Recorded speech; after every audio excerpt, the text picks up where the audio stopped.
Hola a todas y todos, bienvenidos a Porandú, una caja de herramientas para reflexionar sobre la educación desde un enfoque integral. Soy Menchi Barriganal y hoy tenemos el enorme gusto de contar aquí con una genia en este tema que vamos a hablar. Ella es Montserrat Foix, la voy a presentar brevemente, es licenciada en Ciencias Políticas, especialista en políticas públicas, investigadora feminista, politóloga, máster en antropología social. Hola Monse, Hola bienvenida Menchi, gracias. a este espacio. No, gracias por la invitación y por generar este espacio tan importante de diálogo. Violencia estructural es un tema del que solemos escuchar mucho sí. Cuando intentamos entender esas situaciones de violencia que se dan en la sociedad y no nos quedamos en la superficie, sino que vamos más profundamente. Pero entonces comencemos a definir qué es violencia estructural, Monse. Bueno, violencia estructural, como su nombre bien lo indica, es esa violencia que está encarnada, incrustada en las estructuras sociales, económicas, políticas de nuestras sociedades y que se dan a través de diversos mecanismos, ¿verdad? Mecanismos de opresión, de discriminación, de exclusión y que tienen un efecto o un objetivo que es no dar cumplimiento de manera satisfactoria a las necesidades de todas las personas de manera igualitaria, equitativa, justa. Entonces, como en términos así más concretos, podemos definir a la violencia estructural de esta manera. Y si tuviéramos que poner un ejemplo, por ejemplo, de lo que es violencia estructural, porque tenemos que apuntar a un público que a lo mejor sí sabe de este tema y mucho, pero a otra gente que puede estar escuchando por primera vez el término violencia estructural y a veces le es más fácil, más asequible en un ejemplo poder entender el concepto. Bueno, pensemos en un iceberg, ya que hablabas vos de las puntas de la violencia estructural como en el fondo. Bueno, si tenemos un iceberg, la violencia, la que conocemos, la directa, como le solemos decir, o la violencia más visible, es la que podemos representar en la física, la psicológica también, aunque es un poco más difícil de asir, de identificar, pero podemos identificar quién ejerce esa violencia y podemos identificar quién es el sujeto víctima o la persona víctima de esa violencia. Eso está en la punta. Abajo, en la base de la estructura, lo que no vemos debajo del agua, tampoco podemos dimensionar el bloque, el tamaño. Está la violencia estructural, por un lado, que es la violencia que opera en la insatisfacción de esas necesidades elementales de todas las personas, y la violencia cultural, que a mí me gusta siempre mencionar a la par al momento de hablar de la violencia estructural, porque es como el marco que legitima todas las demás violencias, específicamente la violencia estructural. Y ahí tenemos, por ejemplo, actitudes sexistas, racistas, xenófobas, que operan en el marco de una cultura, ¿verdad? Que habilita al ejercicio de esa violencia.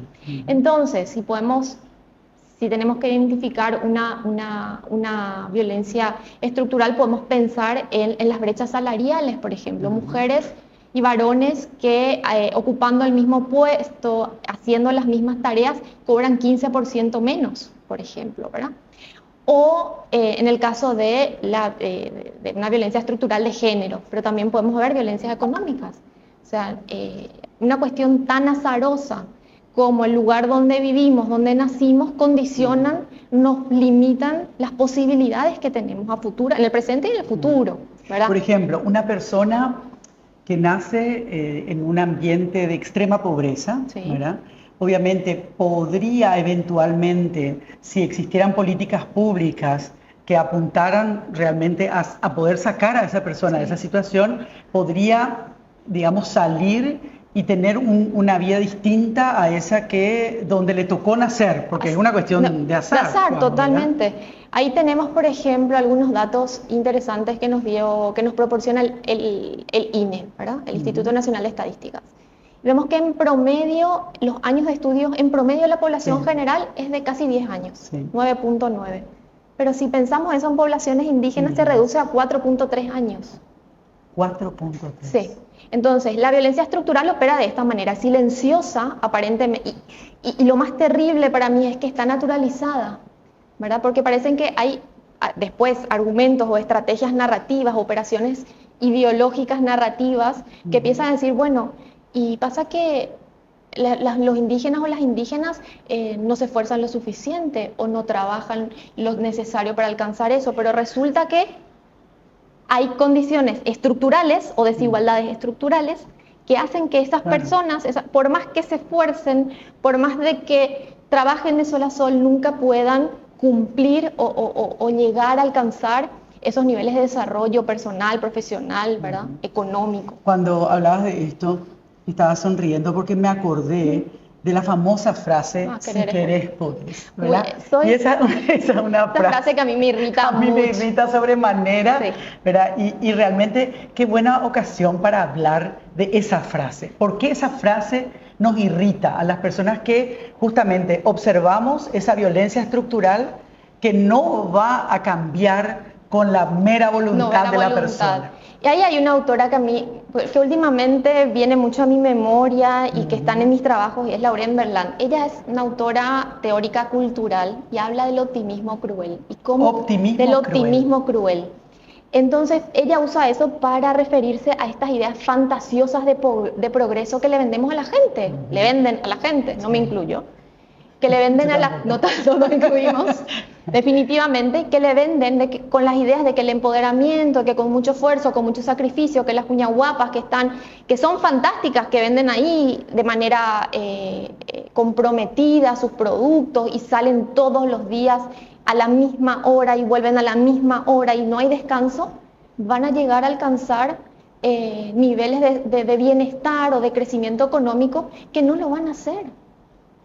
Y que no tiene que ver con cuántas ganas le echen a hacer las cosas. Y ahí también siempre relaciono eso con otro dato que produjo la CEPAL hace no muchos años, que dice que el 60% de los multimillonarios que viven y residen y tienen ciudadanía en América Latina y el Caribe, heredaron su fortuna. 60%. 60%. Entonces, si nos imaginamos una línea de largada de una carrera, vemos que aquí en la línea alargada van a estar algunas personas, pero otras van a empezar muy atrás y otras ya están más cerca de la llegada como por un trampolín. Entonces no podemos hablar de que querer es poder y no le podemos seguir diciendo a la gente que además cree, porque ¿quién no quiere estar mejor? Claro. ¿Quién no quiere alcanzar en poder tener vacaciones anuales? ¿Quién no quiere llevarle a sus hijos a dar una vuelta a comer algo rico, distinto, o a pasar horas compartiendo? Claro.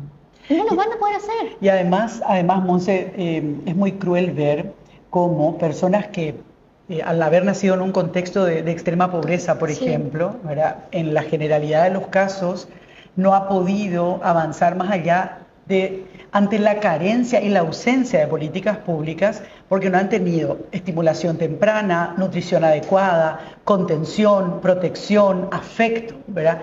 Y cuando todo eso faltó, por más que más adelante en su vida pueda alcanzar un mejor nivel de vida incluso, pero ese déficit con el que carga, que ya no se puede reponer en la mayoría de las veces, en la mayoría de los casos. Por eso hablamos cuando hablamos de violencia estructural y de la imposibilidad de satisfacer, o de que no permite esa violencia satisfacer las necesidades de las personas de manera justa, equitativa, no nos referimos solamente a las necesidades materiales que son absolutamente necesarias para reproducir la vida, para sobrevivir. Hablamos de las necesidades de protección, de seguridad, de cuidado, hablamos de las necesidades de ocio y de esparcimiento, hablamos de las necesidades de afirmar nuestras identidades, estamos hablando de la necesidad de tener un trabajo digno, o sea, estamos hablando de múltiples factores, la necesidad de participar activamente en la vida comunitaria, política, que a veces no lo podemos hacer porque la mayoría de las personas trabaja 24/7 sin descanso, con todas estas modalidades de microemprendedores o autoempresarios, como le conocen algunos en la literatura, que lo que termina es metiéndote en una lógica casi de explotación donde nunca se puede separar el momento de descanso y el momento de trabajo. Entonces definitivamente hay esa violencia, a mí me preocupa particularmente porque no la podemos identificar fácilmente y están naturalizadas por estas narrativas que decimos, como la que mencionamos anteriormente, querer es poder, de que así nomás luego los indígenas o los campesinos son haraganes, no quieren trabajar, y después vemos cómo kilos y kilos de producción y la tienen que tirar porque no hay manera de insertarlas al mercado, o sea, no pueden comercializar sus productos. Y sabemos, o sea, yo digo, ahora que tenemos tengo un pequeño patio y siempre digo que me cuesta mantener que el pasto esté limpio. Imagínate lo que cuesta mantener una producción gigante, como aunque sean pequeños productores. Es un control de amanecer. Me contaban en muchas marchas que pude coincidir con productoras campesinas. O sea, tenemos que estar haciendo vigilia, porque no sabemos qué factor ambiental va a hacer que varíe la lechuga. O sea, la lechuga, por ejemplo, 1 grado más, 1 grado menos, se te murió todo, se funde. Entonces, y ese desamparo, Monse, que estás muy bien describiendo de las poblaciones, sobre todo campesinas e indígenas, y ahí también tenemos que incluir a otro sector muy vulnerable como el de las mujeres, ¿verdad?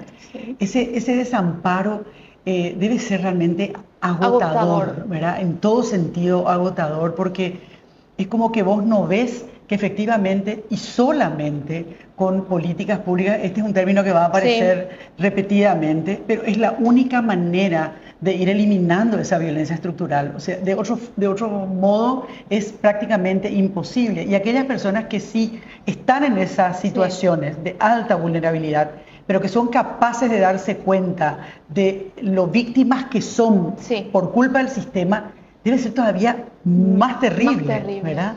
Sí, mucho más terrible. Y ahora que mencionabas lo referente a las mujeres, mirando algunos datos, acá te comento, el 43% de las mujeres no percibe ingresos, mientras que los varones que no perciben ingresos son solamente 17%. Hoy le dijo. Pero hay un dato aún que complementa que es 2 de cada 3 mujeres dicen que no tienen ingresos. Una paga.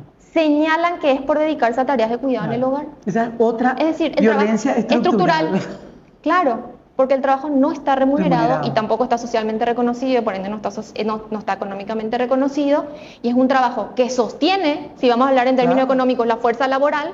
Por supuesto, si no existieran ellas, no podría reproducirse la fuerza laboral en el capitalismo, si vamos a hablar en esos términos. Sin embargo, eso les limita completamente la posibilidad de autorrealizarse, de tener una independencia económica, de decidir separarse en caso de violencia de género cuando tienen ingresos.